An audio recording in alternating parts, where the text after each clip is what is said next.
La fuente de la vida. Un viaje a través de los siglos y la historia de la humanidad.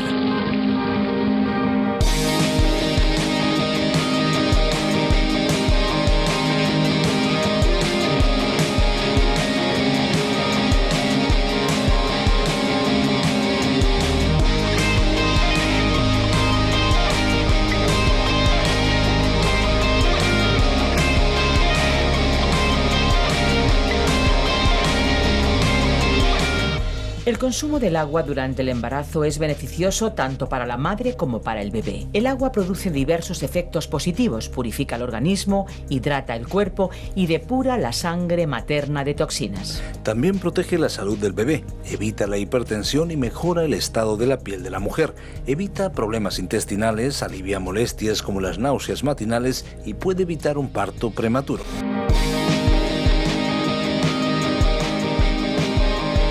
Hola amigos, aquí estamos una vez más en La Fuente de la Vida. Les habla Esperanza Suárez, lo tenemos todo listo, estamos preparados para acompañarles en este apasionante viaje por la Palabra de Dios. Pues sí, como les decía, estamos preparados y listos para poder pasar los próximos minutos junto a todos los que se unen en este recorrido por cada uno de los libros de la Biblia. La Fuente de la Vida es un programa que llega a cada uno de ustedes desde los estudios de Radio Encuentro, Radio Transmundial en España. Somos parte de la mayor red de radios del mundo, a través de la que se difunden, entre otros, el programa La Fuente de la Vida en sus más diversas versiones, idiomas y lenguas. Y no sé ustedes, pero tengo yo mucha curiosidad de saber cómo se escucharía el programa en lengua griega. ¿Les parece que escuchemos una pequeña ráfaga durante unos segundos de la versión en el idioma griego? Y así yo salgo de mi curiosidad y seguramente a ustedes también les gustará escucharlo. Vamos a ver cómo suena en griego. Και τώρα το σημερινό μας ανάγνωσμα από το Ευαγγέλιο, τον Άγιο Λόγο του Θεού. Εκφωνεί ο Νίκος Χαριτονίδης. Από το βιβλίο της Γένεσης, κεφάλαιο 1, χωρίο 12, μέχρι το 32ο χωρίο του 10ου κεφαλαίου. Αυτό είναι το σημείο της Διαθήκης μου μαζί σας και με κάθε ζωντανή ύπαρξη για όλες τις γενιές στο μέλλον. Qué curioso resulta oír el programa en otro idioma, ¿verdad? Que aunque no lo entendemos, sabemos que tiene el mismo contenido y el mismo fin que el de habla española. Y qué bueno poder disfrutar de los estudios también en nuestra lengua, ¿no les parece? Lo bueno es que como la lengua de Cervantes se habla en tantos países, contamos con oyentes no solamente de España, sino también en muchos otros lugares. Latinoamérica tiene una gran representación entre nuestros oyentes, pero sabemos que hay países de otros lugares del mundo desde los que se escucha, como es el caso, por ejemplo, de Estados Unidos. La pregunta ahora es obvia. ¿Hay alguien que nos escucha desde otros lugares? Por favor, cuéntenoslo, como lo ha hecho Juan desde Estados Unidos. Él nos dice que tanto el programa en español como en inglés le ha bendecido mucho, pues le ha dado el privilegio de aprender en su labor como responsable de jóvenes en el lugar donde él se reúne y donde están utilizando este espacio para poder estudiar con un grupo de jóvenes la Biblia. ¿No les parece fantástico? Desde luego que lo es. Pues continúen escuchando y continúen buscándonos en Facebook. Síganos. También pueden escribirnos a info@radioencuentro.net. Esa es nuestra dirección electrónica. Queremos ofrecerles también nuestro número de WhatsApp. Es la vía más inmediata. Es el 601 20 32 65 con el prefijo más 34 si nos llaman desde fuera de España.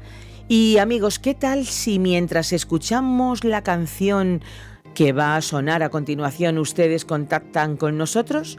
Nos alegrará muchísimo saber desde dónde ustedes nos escuchan. Así que vamos ahora ya con nuestro tiempo de música. Búsquennos a través del Facebook.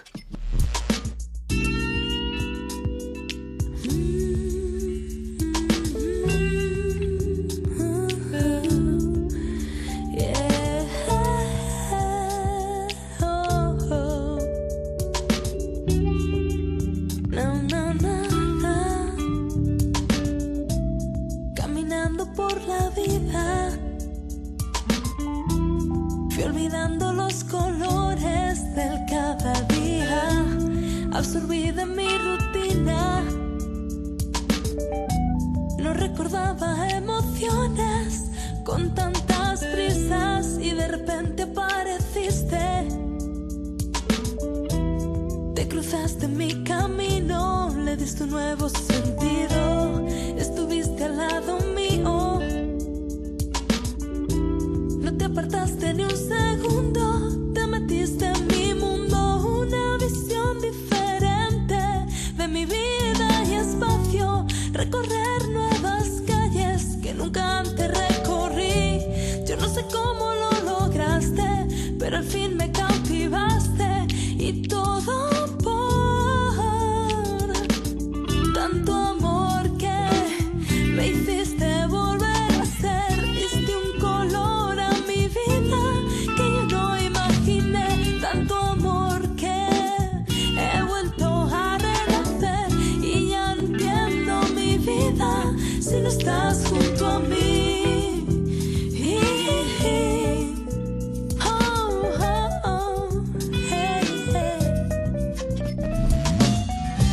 Ahora valoro lo que tengo,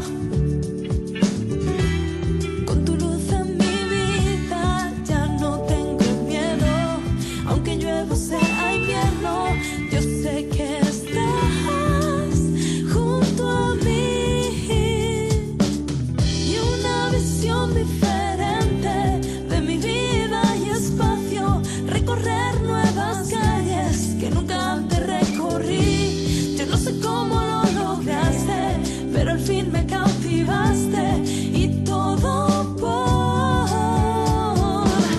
tanto amor que me hiciste volver a ser. Diste un color a mi vida que no imaginé, tanto amor que he vuelto a renacer y ya no entiendo mi vida si estás junto a mí. Tanto amor que me hiciste volver a ser.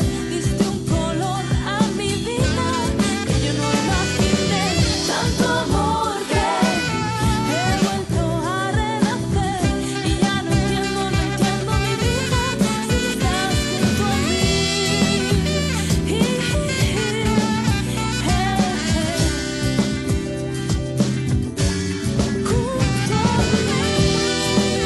si estás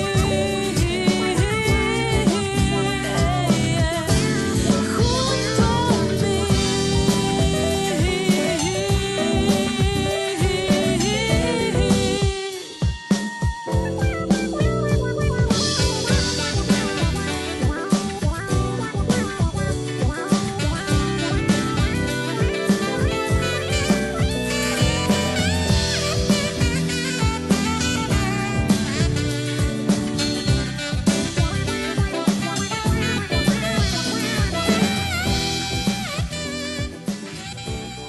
El nacimiento de un hijo es una ocasión muy especial para la vida de una familia. Cuando un hombre y una mujer se casan, suelen imaginarse un futuro con hijos y hasta con nietos.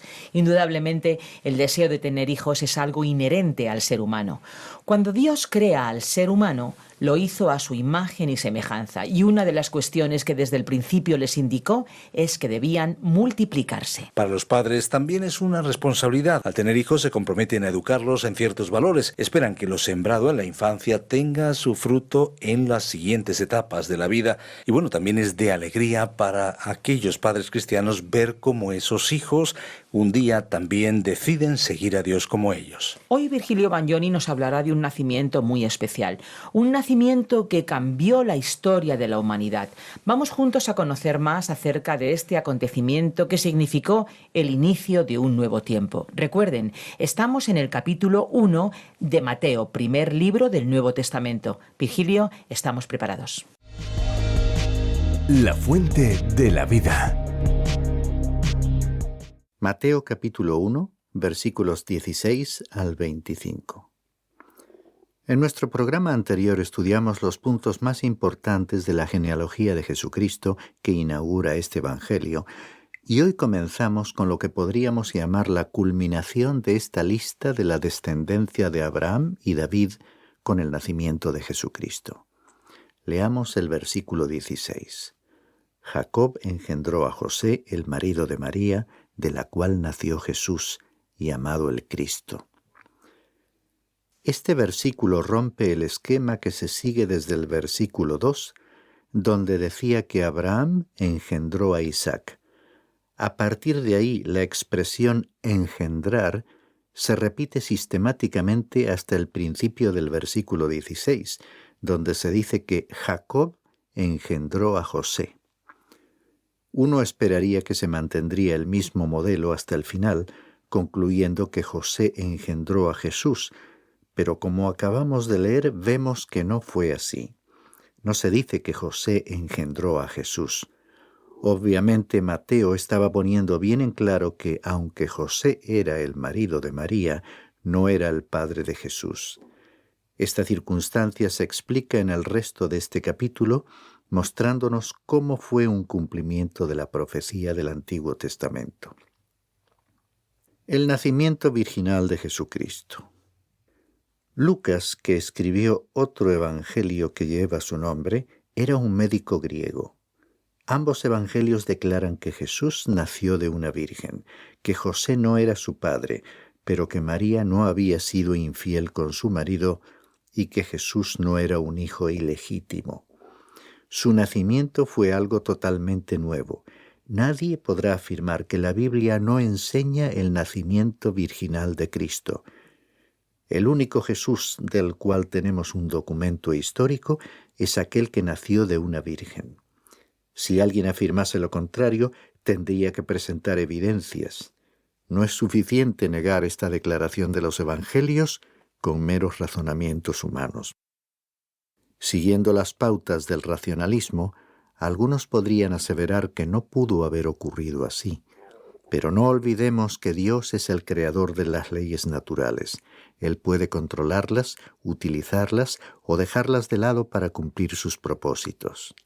Insisto, los documentos históricos revelan claramente que Jesucristo tuvo un nacimiento virginal.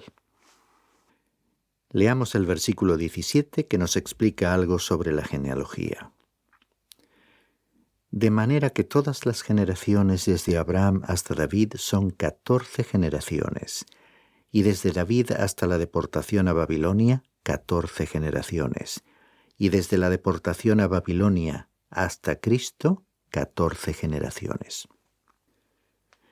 Mateo presenta la genealogía organizada en 3 períodos para dar una visión global de la historia del Antiguo Testamento. Una era se extiende desde Abraham hasta David, otra desde David hasta la cautividad babilónica, y la tercera desde la cautividad babilónica hasta el nacimiento de Jesucristo. Naturalmente, el evangelista ha omitido algunos nombres de la genealogía con el propósito de encajar 14 generaciones en cada período.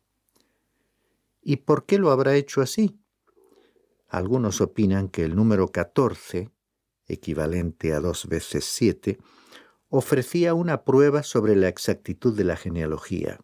Otros creen que la mejor solución consiste en considerar el valor numérico de las letras de la forma hebrea de la palabra David. Sumando dichos valores, da un total de 14. De esta manera se destacaría aún más la realeza de Jesús. Leamos los versículos 18 y 19. Y el nacimiento de Jesucristo fue como sigue. Estando su madre María desposada con José, antes de que se consumara el matrimonio, se halló que había concebido por obra del Espíritu Santo. Y José, su marido, siendo un hombre justo y no queriendo difamarla, quiso abandonarla en secreto. La explicación de Mateo se comprende mejor examinándola en el contexto de las costumbres matrimoniales hebreas de aquella época. Los matrimonios de los individuos eran concertados por sus padres, quienes negociaban los contratos correspondientes. Una vez finalizado este trámite, se consideraba a los miembros de la pareja ya casados, llamándoseles marido y mujer. Sin embargo, aún no vivirían juntos. La mujer continuaría viviendo con sus padres y el marido con los suyos por un período de 1 año. Ese período de espera tenía por objeto demostrar la fidelidad de la garantía de pureza dada en relación con la novia. Si durante ese período ella quedaba embarazada o daba luz a un niño, evidentemente no había sido pura, sino que había estado implicada en una relación sexual infiel. En ese caso, el matrimonio podía ser anulado. Sin embargo, si el tiempo de espera de 1 año demostraba la pureza de la novia, el marido iría entonces a la casa de los padres de la novia y en una solemne procesión llevaría a la novia a su propio hogar, donde a partir de aquel momento comenzarían a vivir como marido y mujer, consumando físicamente su matrimonio. Volviendo a nuestro relato, diremos que la ley mosaica era muy específica. En su aplicación más extrema, establecía que si una mujer era culpable de infidelidad, debía ser lapidada hasta la muerte. Pero en este caso, hemos de reconocer que Dios, que no comete errores, escogió a la pareja acertada. Dios escogió a María, una mujer admirable, para ser la madre de nuestro Señor. Y si José hubiese sido un hombre impulsivo y egoísta, habría actuado de forma opuesta. Pero José era también un hombre extraordinario, que amaba a María y no quería herirla ni perjudicarla de ninguna manera, aunque pensara que le había sido infiel. Decidió no crear un escándalo público exponiendo su condición ante los jueces en la puerta de la ciudad, lo cual conduciría al inevitable castigo de muerte que imponía la ley. Continuamos leyendo los versículos 20 al 22. Pero mientras pensaba en esto, he aquí que se le apareció en sueños un ángel del Señor diciendo: José, hijo de David, no temas recibir a María tu mujer, porque lo que se ha engendrado en ella es del Espíritu Santo, y dará a luz un hijo, y le pondrás por nombre Jesús, porque él salvará a su pueblo de sus pecados. Todo esto sucedió para que se cumpliera lo que el Señor había hablado por medio del profeta, diciendo. Mateo, que estaba escribiendo para la nación de Israel, destaca que todo había sucedido para que se cumpliese lo que el Señor había anunciado. Estaba apelando a la nación para que comprendiese que el que había venido tenía que ser el cumplimiento de las profecías del Antiguo Testamento. Se ha dicho que hay más de 300 profecías sobre la primera venida de Cristo que se han cumplido literalmente. No sé cuántas de ellas se encuentran en este Evangelio de Mateo, pero tengo la certeza de que este evangelista citó más veces el Antiguo Testamento que los evangelistas Marcos, Lucas y Juan juntos. Mateo registraba los hechos comprobándolos a la luz del Antiguo Testamento, porque su preocupación principal no consistía en presentar una vida de Cristo, es decir, una biografía completa de Jesús, sino que quería demostrar que los acontecimientos eran el cumplimiento de las profecías del Antiguo Testamento referentes a Jesús. Y a continuación incluyó la profecía dada en el libro del profeta Isaías, capítulo 7, versículo 14. Continuamos leyendo ahora el versículo 23. He aquí, la Virgen concebirá y dará a luz un niño, y le pondrán por nombre Emmanuel, que traducido significa Dios con nosotros. El ángel le dijo a José que todo lo que estaba sucediendo formaba parte del plan eterno de Dios, porque el profeta Isaías había declarado, hacía 700 años, que una virgen concebiría y daría a luz un hijo. Los especialistas en hebreo mantienen posiciones divergentes sobre si en el pasaje de Isaías la palabra hebrea alma debiera traducirse virgen o doncella, El hecho de que algunos de ellos reconozcan que la traducción virgen sería la forma más normal de traducirla, lógicamente conduce a pensar que si se elige la traducción doncella, se estaría tratando de suavizar o atenuar la palabra virgen por motivos más teológicos que lingüísticos, por parte de aquellos que no creen en el nacimiento virginal de Cristo. Veamos brevemente el contexto del pasaje de Isaías. El incidente sucedió en el reinado de Acaz, un rey que vivió lejos de Dios. Dios envió a Isaías para hacerle llegar un mensaje que en principio no quiso escuchar. Pero el Señor le habló nuevamente y le dijo: «Pide para ti una señal del Señor tu Dios que sea tan profunda como el Seol o tan alta como el cielo». Pero Acaz respondió que no la pediría ni tentaría al Señor. El mensaje enviado a través de Isaías anunciaba que Dios le daría a Acaz la victoria. Como este rey no creería a Dios, para estimular su fe, Isaías le anunció que Dios le daría una señal. En realidad, la señal no solo sería para el rey, sino también para toda la casa de David. Y esa señal está expresada en el capítulo 7, versículo 14 de Isaías, que podemos leer nuevamente. «He aquí que la Virgen concebirá y dará a luz un hijo, y llamará su nombre Emanuel». Evidentemente, si aquí se hubiera referido a una doncella que daría a luz un hijo, se trataría de un nacimiento natural, como cualquier otro, y como tal, no hubiera sido una señal para el rey Acaz ni para la casa de David. Pero si se trataba de una virgen que daría a luz un hijo, entonces sí que se trataba de una señal extraordinaria, de una señal sobrenatural de Dios para aquel rey y para toda la nación. Un fuerte apoyo para traducir la palabra hebrea alma como virgen nos viene de la Septuaginta. Recordemos que durante el período entre los dos testamentos se reunieron 72 especialistas en hebreo, 6 de cada una de las 12 tribus de Israel, y prepararon en Alejandría, Egipto, esta traducción del Antiguo Testamento en hebreo al griego, llamada Septuaginta. Cuando los traductores llegaron a este pasaje de la señal en Isaías, entendieron que la citada palabra hebrea alma significaba virgen, traduciéndola en consecuencia por la palabra griega parthenos, que es la misma palabra que Mateo utiliza en su Evangelio. Pues así es, parthenos significa virgen y no doncella. Por lo tanto, reconocemos que el texto de la traducción de la Septuaginta es un testigo de alto valor de la antigua interpretación judía que ha quedado, además, consagrada en el Evangelio según Mateo, quien vio en Isaías un anuncio de la concepción virginal de Cristo.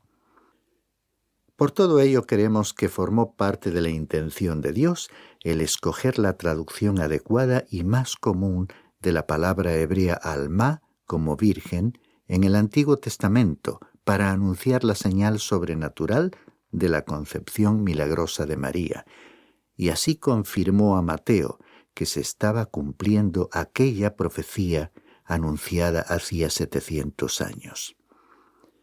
Para finalizar este programa, consideremos algunos detalles sobre el nombre del niño que había de nacer. El último versículo que hemos leído en nuestro pasaje de hoy, el 23, decía además que le pondrán por nombre Emanuel, que traducido significa Dios con nosotros. Hasta ahora estábamos familiarizados únicamente con el nombre Jesús, que le fue dado al Señor porque Él salvaría a su pueblo de sus pecados. O sea, Jesús es su nombre y Cristo es su título. Aquí se anunció que también sería llamado Emanuel, que significa Dios con nosotros. Estimado oyente, esta frase expresa una de las verdades más maravillosas de la palabra de Dios: Dios con nosotros. Pero Él no podía ser Emmanuel, es decir, Dios con nosotros, a no ser que hubiera nacido de una virgen. Era la única manera. Y observemos igualmente que, a no ser que él fuese Emmanuel, no podía ser Jesús, el Salvador. El motivo por el que se le llama Jesús y Salvador es que Él es Dios con nosotros. Esta verdad sobre aquel que descendió a la tierra es una de las más maravillosas de la Biblia. El escritor de la carta a los Hebreos, en su capítulo 2, versículo 9, dice así: Pero vemos a aquel que ha sido hecho un poco inferior a los ángeles, es decir, a Jesús, coronado de gloria y honor a causa del padecimiento de la muerte, para que por la gracia de Dios probara la muerte por todos. Él tenía que ser un sacrificio aceptable. Ni yo ni nadie podría haber muerto por los pecados del mundo. Yo ni siquiera podría morir experimentando una muerte redentora por mis propios pecados. Pero Él sí pudo. ¿Cómo puede Jesús ser un Salvador para el mundo? Porque Él es Emmanuel, es decir, Dios con nosotros. ¿Y cómo llegó Él a acercarse para estar con nosotros? Por nacer de una virgen. Considero que esta es una verdad muy importante. Yo necesitaba un Salvador que fuera capaz de descender a mi nivel para alcanzarme y salvarme. Si Él hubiera sido simplemente otro hombre como yo, no podría haberme resultado de mucha ayuda. Pero al haber sido Emmanuel, es decir, Dios con nosotros, nacido de una virgen, entonces sí, Él pudo ser mi Salvador. Él es mi Salvador. Mi estimado oyente, ¿es Él hoy tu Salvador? Él asumió, llevó Él mismo nuestra humanidad de manera que pudiese experimentar y probar la muerte por nosotros, para que muriese de forma redentora en la cruz por nosotros.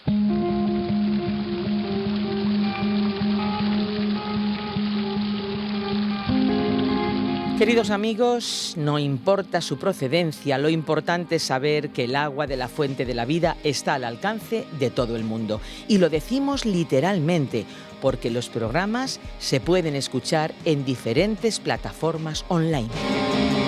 Si desean volver a escuchar este espacio o tal vez alguno de los programas anteriores, lo pueden hacer en nuestra web lafuentedelavida.com o bien en la aplicación La Fuente de la Vida, que también se puede encontrar con el nombre A Través de la Biblia. Para más información, nuestro email es info@radioencuentro.net, info@radioencuentro.net. Y tomen nota también de nuestro número de WhatsApp. Es la vía más inmediata, 601 20 32 65. Se lo digo de otra manera, 601 203 265. Les recuerdo que si contactan con nosotros desde fuera de España, deben incluir a ese número el prefijo más 34. Bueno, y no se olviden, por favor, de la memoria USB, una memoria que viene con todos los estudios en audio y por escrito. ¿La quieren? Contacte con nosotros en info@radioencuentro.net. Allí les podremos dar más información. También en nuestro número de WhatsApp, 601 20 32 65. Llamen, escriban, pregunten y les enviaremos el USB. Nuestro deseo es que hayan disfrutado y por supuesto que hayan aprendido algo nuevo hoy. Les esperamos en nuestra próxima Fuente de la Vida. Pero eso sí, antes de cerrar nuestros micrófonos, les recuerdo que hay una fuente de agua viva que nunca se agota. Beba de ella.